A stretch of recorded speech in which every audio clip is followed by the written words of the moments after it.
Okay, so you want your Minecraft to look as realistic as this, which is extremely realistic. So, first thing you're going to need is Java. It is the first link in the description. You can download and install it. I already have it, so I'm not going to get it. You need Forge. And make sure it's 1.16.5. It is in the description. Make sure to download the latest, not the recommended. This website will have an ad. I have an ad blocker, so it's not showing it, but do not click anything on the ad. Make sure to just click skip and it will download the real file. Anything else is fake. Okay. Also need, this is optional, but you can also download the map that I used in the video. And then you can download from MediaFire either the 1024 version or the 512 version. Just depends on if you want better performance or if you want it to look nicer. I already have those downloaded because they are big. Alright, so first things first, you're going to need to open Forge. Click install client, okay. This take a slight amount of time to install.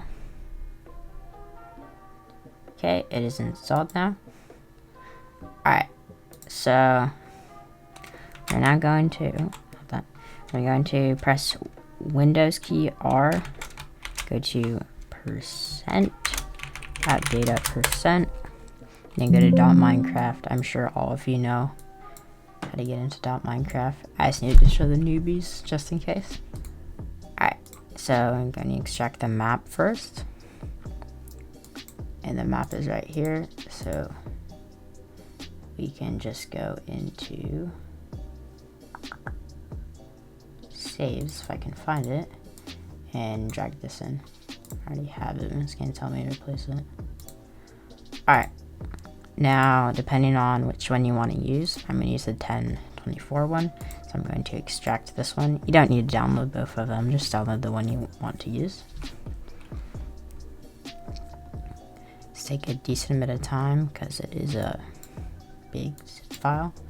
Alright, now if you notice, these are folders that are inside .minecraft. So you can individually copy them. So shader packs, we're going to find the folder called shader packs, and then we can just put these in here. Resource packs. Make sure to put these in the base folder, not the inside folder, because Forge does not support folders like Lunar Client does. And then mods, put these in here.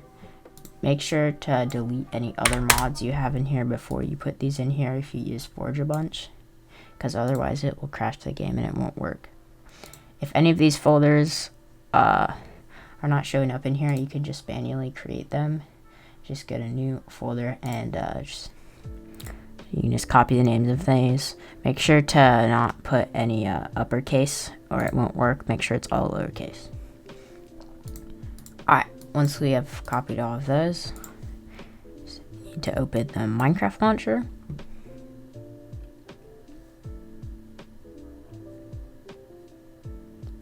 Alright, and you see we have Forge created install called Forge. If this does not show up, all you have to do is click new installation, search for 1.16.5, then click Forge. If this still does not show up right here, you have to reinstall Forge because you did something wrong.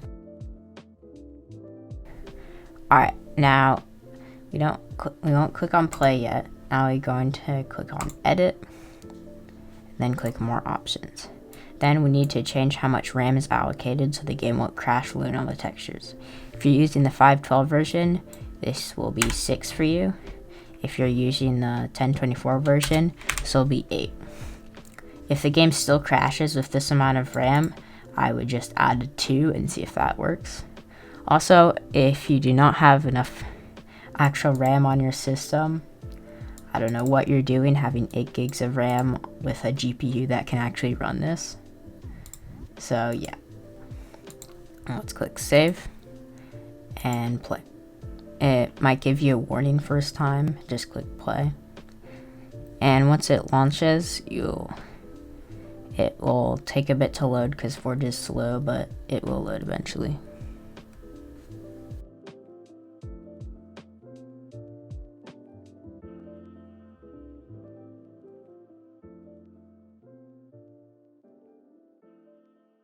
Alright, it has finally loaded. If you go into full screen. Alright, what I like to do is go into the mods folder to double check that the mods we want are actually installed. So make sure Ultimate Immersion Modern Archives is installed. If this isn't, you did something wrong. So make sure that is installed, and then go to Resource Packs and enable the 1020 or it would either be 512 or 1024, whatever one you selected. It will be here, and you just enable them. Grass Palm makes the grass look 3D. You can choose to disable that if you want more FPS. And we also go into shaders and select SUSE PTGI HRR 2.1. And then we can go into shader options and make sure to set this to, if you have the 512 pack, set that to 512. I'm using the 1024 one, so I'm going to use that. Now, if your game is kind of chugging and it looks kind of bad, you can enable motion blur and it will make it look cleaner and smoother. Alright, you can also, what I like to do is, since we're in a house, we can just turn the render distance all the way down because it will give us a lot more FPS. Alright, now if we go into single player, the world we imported will be at the direct bottom. So we can just play that and let it load.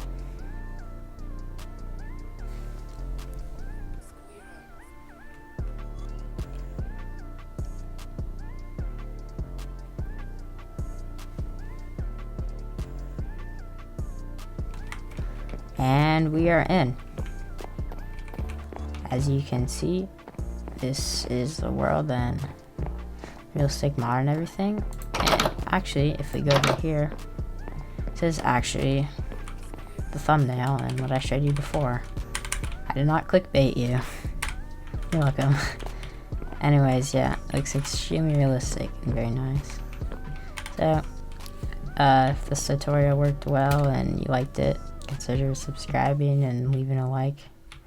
I'm trying to hit 1K subs. I'm so close. We're at like 950, I believe, so subscribing would be really nice. Alright. Well, see ya.